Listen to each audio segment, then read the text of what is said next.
أعوذ بالله من الشيطان الرجيم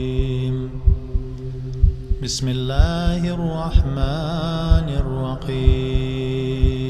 Джихад – это амр ма'руф, призыв к добру, и нахи аниль мункар, удержание от зла, что означает необходимость разъяснения людям сущности ислама, призыва мусульман к правильному, одобренному образу жизни в исламе и удержание их от совершения недозволенных, нечестивых действий, харама.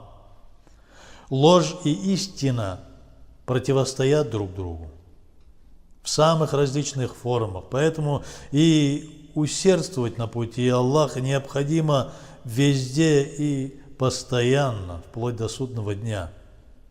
И в этом противостоянии мусульманин должен быть на стороне истины, справедливости.